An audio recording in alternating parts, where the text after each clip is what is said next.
Congratulation sir, আপনি তো আজকের কেসটাও জিতে গেলেন। আমার ক্লায়েন্ট তো নির্দোষ ছিল, সে জামিনে ছাড়া পাবে, এটাই তো স্বাভাবিক।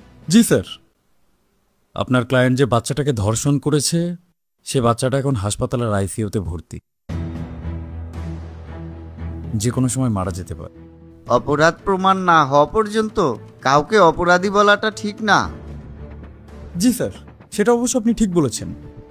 আচ্ছা স্যার, আমাদের সমাজে প্রতিনিয়ত যে ধর্ষণ বেড়েই চলেছে সেটা তো অস্বীকার করতে পারবেন না, তাই না স্যার?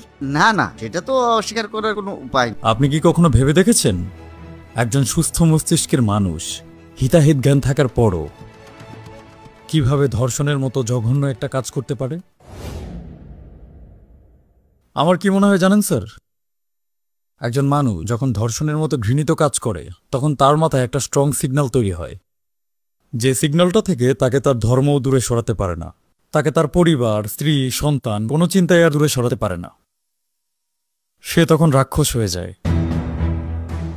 আর এই স্ট্রং সিগন্যাল থেকে সেই মানুষটাকে দূরে সরানোর জন্য একটা অ্যান্টি সিগন্যালের প্রয়োজন। স্যার, আপনার কি মনে হয় এই অ্যান্টি সিগন্যালটা কি হতে পারে? কি হতে পারে তুমি বলো? প্রকাশ্যে ধর্ষকের মৃত্যুদণ্ড কার্যকর করতে হবে, পিটিএ মেরে ফেলতে হবে, জনসম্মুখে বৈদ্যুতিক খুঁটিতে ঝুলিয়ে ফেলতে হবে।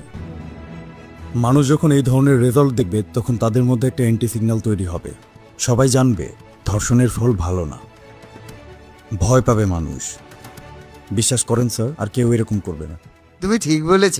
সমস্যাটা হচ্ছে সবার মধ্যে একটা সাহস ঢুকে গেছে, সবাই জানে কোনো বিচার হয় না।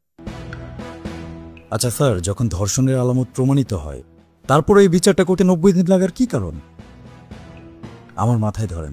এটা অবশ্যই ভাবার বিষয়। জি স্যার, আজকে ধর্ষকের মতো ঘৃণিত পশুরা যে আমাদের সমাজে খোলামেলাভাবে ঘুরে বেড়াচ্ছে, সেই দায়টা কিন্তু কোথাও না কোথাও আমাদেরই স্যার। আমরাই তাদেরকে বেশি সাহস দিয়ে ফেলেছি। একটা সভ্য সমাজে দিনের পর দিন ধর্ষণের পরিমাণ কিভাবে বাড়তে পারে স্যার? উল্টো তো কমার কথা ছিল। বিষয়টা যথেষ্ট ঘৃণিত, এর বিচার হওয়া অবশ্যই উচিত। একটা কথা সবসময় মনে রাখবেন, বন পুড়লে ঘর কিন্তু বাদ যায় না। আজকে একজনের সন্তান, একজনের স্ত্রী ক্ষতি হয়েছে, কালকে আমার আপনার হতে পারে।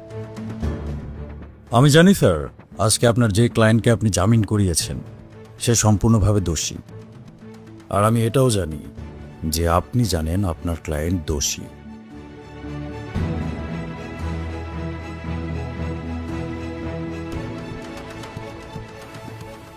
তারপরও congratulation sir. Thank you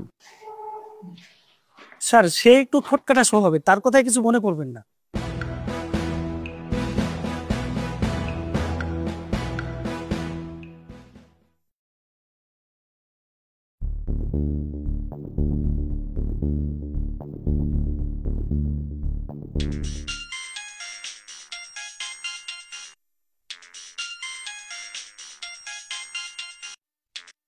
sir, সর্বনাশ হয়ে গেছে, বিশাল বড় একটা সর্বনাশ হয়ে গেছে। সর্বনাশ হয়েছে মানে? স্যার, সর্বনাশ হয়ে গেছে স্যার। কি সমস্যা খুলে বলো।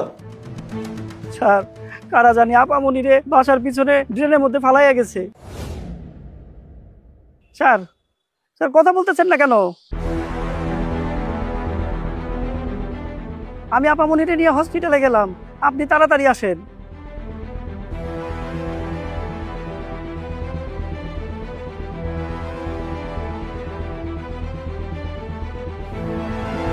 বাবা, আমি বের হচ্ছি, আমার ফ্রেন্ডদের সাথে একটু ঘুরতে যাওয়ার কথা ছিল। যখন তখন যেখানে সেখানে যেতে নেই, দেশের অবস্থা কিন্তু ভালো না। দেশের অবস্থা খুবই ভালো বাবা, আমার কিচ্ছু হবে না। যে দেশে তোমাদের মতো সৎ নিষ্ঠাবান আইনজীবী রয়েছে সেই দেশে চলাফেরা করতে কিসের ভয় বাবা? আমার কিচ্ছু হবে না বাবা। আজকে ধর্ষকের মতো ঘৃণিত পশুরা যে আমাদের সমাজে খোলামেলাভাবে ঘুরে বেড়াচ্ছে, সেই দায়টা কিন্তু কোথাও না কোথাও আমাদেরই স্যার।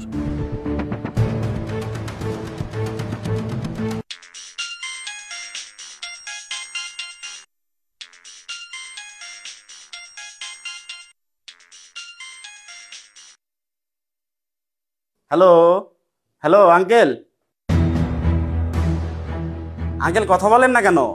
আমার মামলা নিয়ে অনেক কষ্ট গেছে তাই না আঙ্কেল? ঘটনা কিন্তু আর একটা ঘটায় ফেলাইছি আঙ্কেল। কোনো সমস্যা নাই আঙ্কেল, টাকা আমি আগের চাইতে বাড়াই দেবনি আঙ্কেল, কিন্তু জামিন আমার একদিনেই লাগবো। আর আঙ্কেল এই মামলায় এত কষ্ট হবে না, আগেরটা তো পিছিয়ে ছিল, এটা বড় আছে।